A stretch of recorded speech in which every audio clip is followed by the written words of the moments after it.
Yeah. Hey, so super excited today because we are talking about Kryptonite. This is the prelude to Kryptonite coming out. Kryptonite, as we know, is about Superman, and it's the one thing that is his weakness that could lead to his death. And I think that's relative to all of us. I agree with that, yeah. So, guys, just in case you don't know, this is one of my greatest loves. Brianna, she is my oldest daughter, and one of the 8 reasons I do what I do. So I thought she would be here with me today because her view of things is a little bit different as far as perspective-wise with the whole journey we've been on this last, 7 years. Yeah, right? Mm-hmm. Okay, so when you think of Kryptonite and you think of Superman, how is that relative to you? I think it's relative because every single person in their lives everyone has weaknesses, but some weaknesses are easier to overcome than others. Yeah. And I think every single person just has that one particular weakness that without God they can't overcome because it's more of a bondage than anything else. Like with Superman, like he can never overcome Kryptonite. It's Kryptonite. That's okay. He can't change that. Yeah. But being as we're not in the comic book and we're all human, when you have the power of God, that is something that it's a trump card. It trumps everything else. Absolutely. I agree with that. And I think, like with me, one of my biggest, I would say probably my kryptonite and my biggest weakness is that I never know when to cut people off. It's like, it doesn't matter what anyone does to me, I always see the best in them, and I never really know when is a good time to not stop loving them, because I don't think I can stop loving some people, but just to say, I love you, but I have to love you from a distance, because there have been many times in my life where I've had to make that call to say, listen, it's not personal, but as much as I love you, I can't entertain the sin that you have going on in your life. And that's something that I've always failed at. I've always failed at doing that.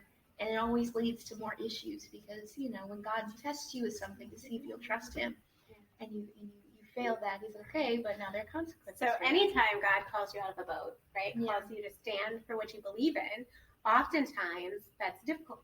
Mm-hmm. It's difficult. You're going to butt heads with people. People aren't going to agree with you. It's going to be a situation where you're going to second guess yourself. And I think that for me, my kryptonite used to be before we left Dad, was that no matter how much somebody hurt me, if I loved them, I would stay forever. And I would be faithful because I saw faithfulness as the ability to be able to win people over and to change the dynamic of the whole situation. And what I learned over the last 7 years is that oftentimes to love someone, it could kill you. Like, it can kill you if you stay, not just physically, but it will emotionally drain you. It will take the life right out of you. And I remember thinking so many nights about killing myself because I had no more to give. He had sucked the life out of me. But then I didn't know what was going on with you guys either. So I thought because he was a good father, I should stay. And the love I had for you guys and the love I had for him kept me. And so over the last 7 years, I came to a place of loving people. It's okay to love them, but not to a place where it kills you. That's toxic. That's a toxic love. And so now my kryptonite shifted to, if I love you and you love me, we're locked. We're going to ride or die. No matter how many differences we have, no matter how many issues we have, if it's a mutual love, that's now my kryptonite. Yeah. And I think that goes into kind of to delve deeper into that. I think it ultimately comes down to a lack of self-trust and trust of God, Staying, yeah, because you don't know what coming out the water is going to bring. And sometimes when you don't see, even like with Peter, when he stepped out of the boat, Mhm. he saw Jesus, and that wasn't the issue. The problem wasn't that he didn't see him. He didn't know he was there. The problem was he didn't think that God was going to catch him. Mm. And so I think that ultimately, like some of our kryptonites, this is just something that I've been working on personally, just trying to find my own self, is that I don't have enough, not even that I don't trust God, but that I don't trust that I'll allow God to move. And so I'll just stay there because it's safer for me, because I know It's comfortable. it's comfortable. And I know even if it isn't comfortable, if the situation isn't comfortable, it's the most comfortable of the two options because I know what to expect from it. And if you stay in the boat and the ship crashes, then you know you're going to drown. Right. And if you step outside of the boat, you might still drown, but you might drown sooner, and you might drown not knowing it's coming. Mm. So it's just easier to just stay inside of the boat. And I think that is something that, you know, we all struggle with no matter what our kryptonite is. That's the ultimate issue, is that it's either a lack of trust in us accepting God and trusting God, or a lack of trust in God himself. Lack of trust. So I find that I don't think I have radical faith. I don't. You do that. But I don't think I have radical faith. I think that I'm just so used to being bold and being, you know, your dad taught me so much. And I don't think if I could take back the last 21 years, I would change anything. Because A, it gave me you guys, and you guys are the biggest blessings I have ever had. Yeah. But B, it taught me who I am. And now I'm much more likely to stand my ground when I believe something and when I hear from God. You can't convince me. It's almost like, I'm Noah, right? Sometimes. Oh, well, I don't know what rain is, but God said it's going to rain, so I guess it's going to rain, and y'all don't believe it. I guess you're going to drown. So that's kind of where I'm at. It's not radical faith per se. It's just, we've seen it. We've seen the mountains crumble, right? Yeah. I mean, gosh, everything we've seen the last 7 years has been crazy. But your point in relationships, right? So a lot of this is how relationships dictate how far you can go in faith. And if you have the wrong people around you, it could end the very work of God. Yeah. Because it's so detrimental. I think that our whole family unit as a whole is so strong that we're willing to get out of boats. We're willing to just fail water if we have to. Yeah. I think I'd agree with that. I think I do. I would disagree. I think radical faith is having complete, utter trust, not only that God's going to move, that he's going to move when he needs to, not when we need him to. And I think that you have that trust. You'll be like, okay, God, well, I needed it yesterday, but I know you're going to get it eventually, so I'm going to stay here. And I'm like, oh my gosh, no, what are you doing? So I don't have radical faith, but I definitely think you do. Well, I appreciate that because, you know, to watch you and to see how God has inspired your life is one of my biggest testimonies of gratitude. Biggest testimony of gratitude. Just if you'll stay in a fight and if you won't quit, what God can do. That's a big deal to me. So we've been through the same things, right? And I remember, we're just gonna throw it out there because it's so pivotal. Yeah. To being able to acknowledge truth and stand on truth and not go by your emotions, guys. So one night before we leave your dad, I had asked him to take me on a date. And this is, it's controversial what I'm going to say, but I'm just going to give my perspective, you give your perspective, and we'll go from there. So I asked her dad to take me on a date, and his response was always the same. I'm not an investment for his time. And that changed me considerably because now one of my biggest things is if I'm not worth your time, you're not worth my time. Like if I'm not valuable to you, then it's a wash. And so that really dictates a lot for me. But your dad said I wasn't valuable to him. And then he goes upstairs and he gets dressed and he comes downstairs and he said, Brianna, come on, we're going to go to dinner. And it was like a jab through my heart. It was, looking in hindsight, it was just him trying to hurt me. Like that's all he wanted to do was destroy me because, whatever reasons he had. But that changed, that night for me changed the rest of my life. Because I decided in that moment that if you don't love me like I love you,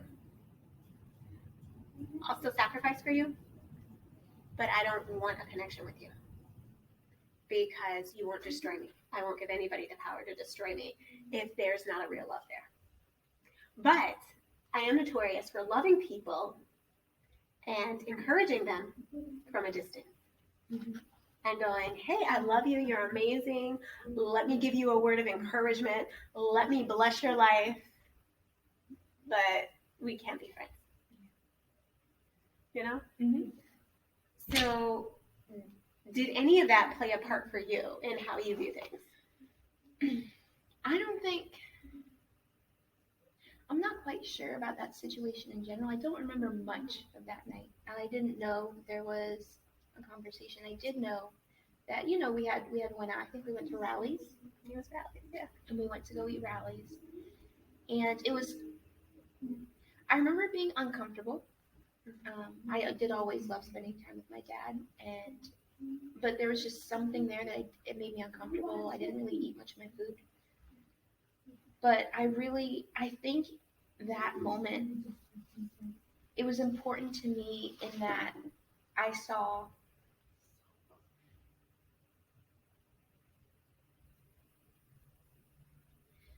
think it was important to me because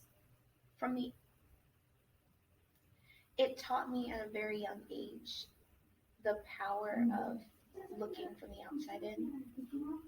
Because from an outside perspective, it was just two people, having food, just, dad and daughter eating dinner. But from the inside, there were so many internal issues going on. There was so much that I think from a very young age, I became very much so critical of how people looked on the outside, especially if you looked put together, because everybody has issues, everybody has problems. And I think it became harder. I know it definitely became harder for me to trust people because I just be like, okay, well, what are your issues then? Because yeah, you look nice and you come to church and you do that, but what are your issues? Because I know you have them. I was very cynical. I think I still am pretty cynical. You are. You're totally cynical. I am. I'll just be like, okay, yeah, that looks good, but what's the fine print on this? Because that's too. There's always a price with you. Yeah. Okay. To pay and everything, really. I think I'm more likely with friendships to be able to just say, you know what, the price is worth it because people are worth it. But then at the same time, I kind of keep my distance. Mm-hmm. But yeah, I'm a very cynical person. I think that you just had a different experience and somebody who you was supposed to love and protect you manipulated and abused you. Yeah. And used God to do it. And I think to see you, no one would ever believe that any of that happened to you. That's true. But more importantly, to see that you love God the way you do, even though He tried to make you hate Him. Yeah, that's true. It was very much so an uphill battle for sure, though, because I remember, you probably remember, for years I didn't want anything to do with God. I also wanted nothing to do with any people. I was very comfortable being by myself and being alone. And it wasn't just that I'm antisocial. It was definitely a spirit attached to it. So I'm really glad that God was able to deliver me from that because type of person. You were moody, man. You were so moody. Moody is that'definitely the nice way of putting it. You were hard. It was hard to break through. Yeah. Your wall, to break it down and to say you could even trust me. Yeah. Because you didn't trust me. I did not trust anyone. I especially didn't trust you. I didn't even really have a good reason not to. You would think I was crazy. You'd be like, oh my gosh. Yeah, what are you doing? Well, God told us to do this. Okay, but that doesn't make sense. Why would you do that? Yeah. But God told us to, and that doesn't make sense. We always listen. We just listen, get out the boat, walk on the mountains, fly in the sky. I both things that just don't make sense and hated it. Really? Yeah, I admired it because I was like, you know what? Even though at the time I did not have any faith in God and I didn't want to have a relationship with him. I admired the fact that you had a relationship with God that I hadn't seen in a person before. It was deliberate and it was intentional and it was a complete love, because the relationships that I've, other people who we were family with, who said they were Christians but kind of acted kind of crazy, and then Dad said he was a Christian but he was a mess, and then I saw you and I'd be like, okay, well, you're a Christian too, and everyone in that church is a Christian, so I guess I don't have their issues, and I'd see you live and I'd be like, I guess she's one of the better Christians then.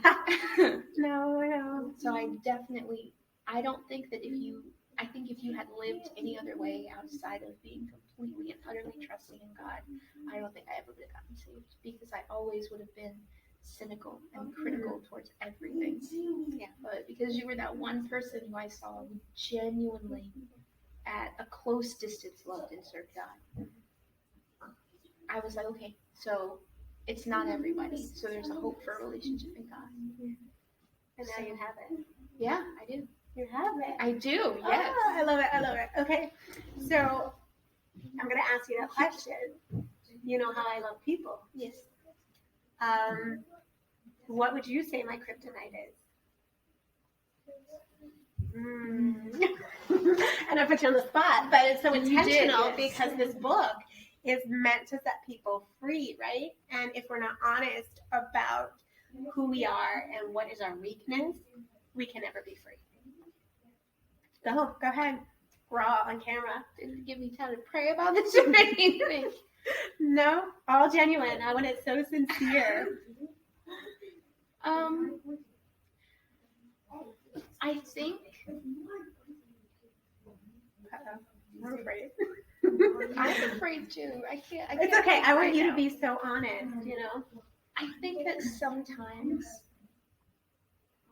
you care so much about people, and you care so much about what other people think about you that you're willing to risk yourself for others. You'll lose sleep, you'll stress so much over the well-being of others that you lose sight of your own self and your own relationships. Okay, that's fair. I was having a conversation with somebody today, as a matter of fact, and I was saying that people ask me often when I give our testimony, they're like, man, you must hate that guy. And I'm like, no, I don't hate him. Like, I don't hate my ex-husband. I love my ex-husband. I pray so much for him. Yeah. Like, God, please, at the end of the day, do not let this man go to hell. I love him. Like, I don't think I could spend 14 years loving somebody and then be like, oh, yeah, go to hell, whatever terminology I would use, not on camera.